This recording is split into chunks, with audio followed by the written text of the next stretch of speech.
So welcome to episode 3 of Match of the Day, or my Match of the Day, whatever. It's been a quite like a really long time apart since episode 2. If you haven't seen episode 2 and episode 1, which is probably likely, they're in the um they're in the description. No, they're gonna be in annotations.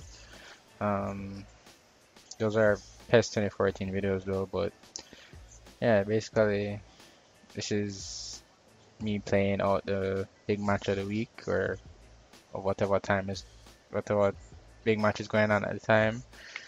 And of course, the World Cup semifinals are this week, so I'm going to be doing both of those. This is of course the first semifinal, Brazil versus Germany.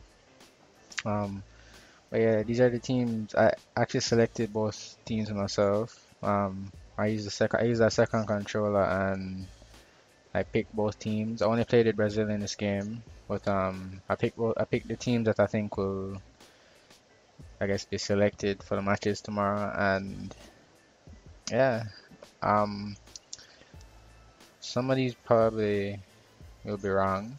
Most likely, these are just really guesses, but anyway. So for Brazil, of course, they're without Thiago Silva because of a yellow card accumulation.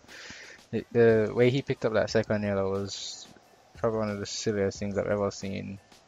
Best a defender like Thiago Silva, like it's not even like he got like a yellow for like tackling um or like a bad tackle or anything. It was for like getting in the way of the keeper, which I can't believe he's a captain. He can't do stuff like that. But apparently Brazil appealed it and it like FIFA said no, like it's no. So he's not gonna be playing. David Luiz is gonna be the captain, which is awesome because he's David Luiz. I'm talking about that free kick he scored against Colombia, but Dante will come in, or at least it seems Dante will be most likely to come in for Silva. Accidentally put him as the captain for this game. I meant to give it to who did I mean to give it to? Actually, I didn't really remember to change the captaincy. I don't really know who I'd have given it to. I probably would have given it to Julio Cesar or somebody like that, but he's the captain for Brazil in this particular game, in this FIFA game that's playing in the background. Um, but yeah, of course Dante is coming in. He's gonna like he knows a lot of the German players. You kind of think that it's a perfect team for him to come in against because after his Bayern Munich teammates play for Germany, so like he'll know a lot of them. But knowing something and like being able to stop it is two different things. Let's look at Robin. Like Robin is always gonna go to his left, but you can never stop him. So and like even when you put measures in to stop him, he still he still finds a way to get the job done. So you know that's that. But we'll see how Dante handles that. Of course, the big news for this is that Neymar had that back injury. Um, of course, and a lot of people are really upset with Zuniga because he didn't. A lot of people felt he didn't need to go in like that. Thiago Silva said it was a coward's tackle, which I'm not really sure. I guess like he said that there's no need for him to go into his knee like that, which I guess is fair enough. But um, I don't know. To me, it looked like, and it could be, I could be talking foolishness, but it looked like he almost didn't see Neymar, and then like he jumped to get the ball and like he's I don't know. I don't know. Now that I'm explaining it, it sounds kind of stupid, but I don't know how he just like jumped and his knee kind of unfortunately hit into Neymar's lower back, which you have to be thankful that it didn't hit the wrong place, say he would have been say say he's not like paralyzed, permanently, or with a more serious injury. But um, yeah, like of course he didn't mean to do it. Football is a contact sport. Um, you know, Injuries happen.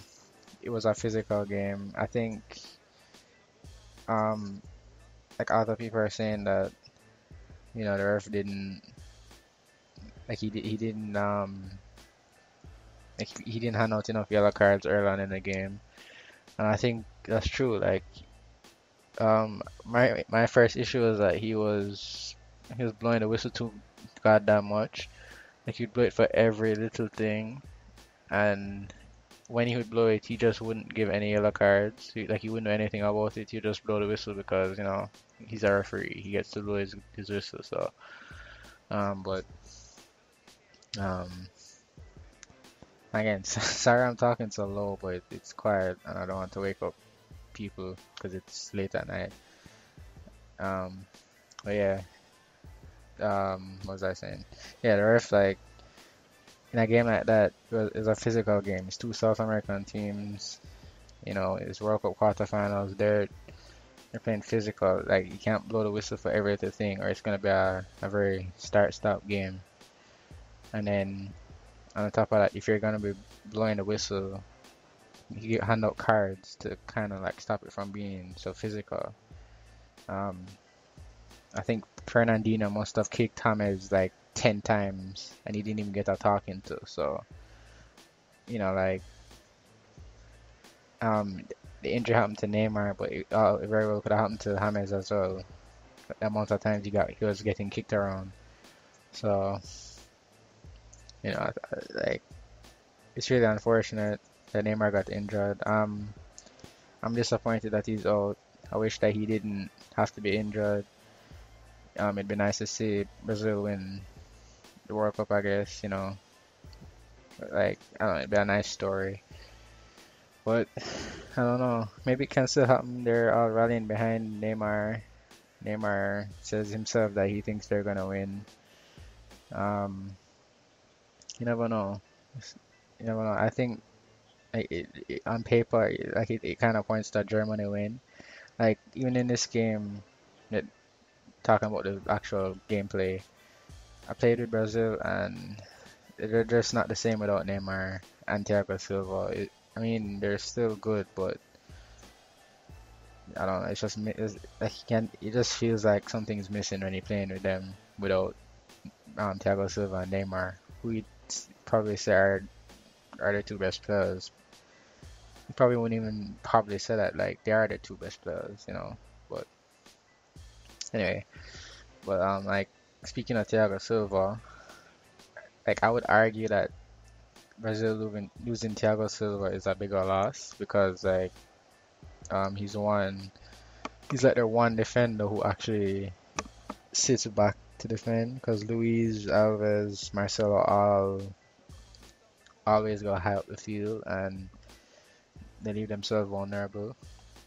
And whenever they do sit back, like Silva is the one who kind of organizes things around the back. And you have Dante and David Luiz. As much as I love Luiz, he's not really the type of defender to, organize a backline and, keep everything in check. He's more likely to, go on adventures and like, take shots from 40 yards and score them. But, he's like a like a fancy defender, I guess. He's an interesting defender. A lot of people say he's more of a holding midfielder than a defender, but you see what I'm saying. But yeah, I mean, obviously Neymar is a big loss, but I don't know. Like it's debatable. I think if you were to argue that Thiago Silva is a bigger loss, you'd probably lose that argument, but it's still a good argument to make, or still a solid argument to make, even though you'd be wrong. But um, but yeah, for Germany, speaking of like, defenders, or speaking of key defenders, Hummels should be starting for Germany in that back line. Um, for some reason they keep playing Hoedes at left back, when like I know he can play right back too, but I only thought he could play right back, and he's a center back obviously, but I thought he could only play at right back along with center back. I didn't know he could play left back either. Um, with that with that being said, I think he's a pretty shit left back.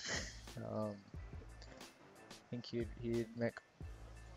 I don't know. I think they should just put in Gross Kurtz at left back. I think he would be a better player in that position. But they've gone to the semifinals with what they've done. So why would they change it? And obviously, though Love has his reasons for playing him at left back, playing Howard as at left back. So he'll probably do what he thinks is best for the team. Obviously.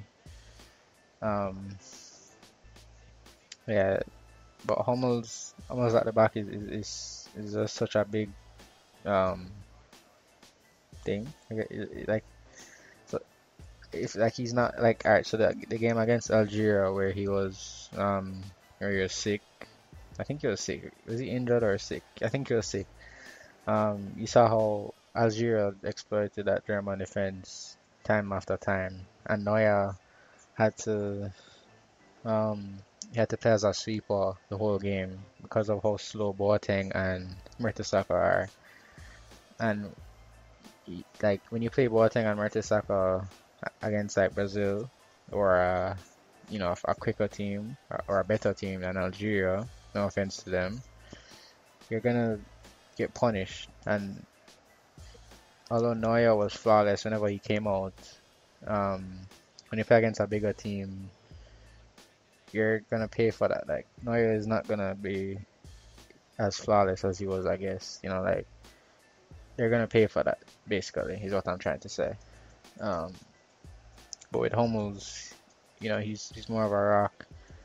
Yeah, again, he's not as slow as Boateng and Mertesacker. Of course, he scored a few goals too. So like there's that.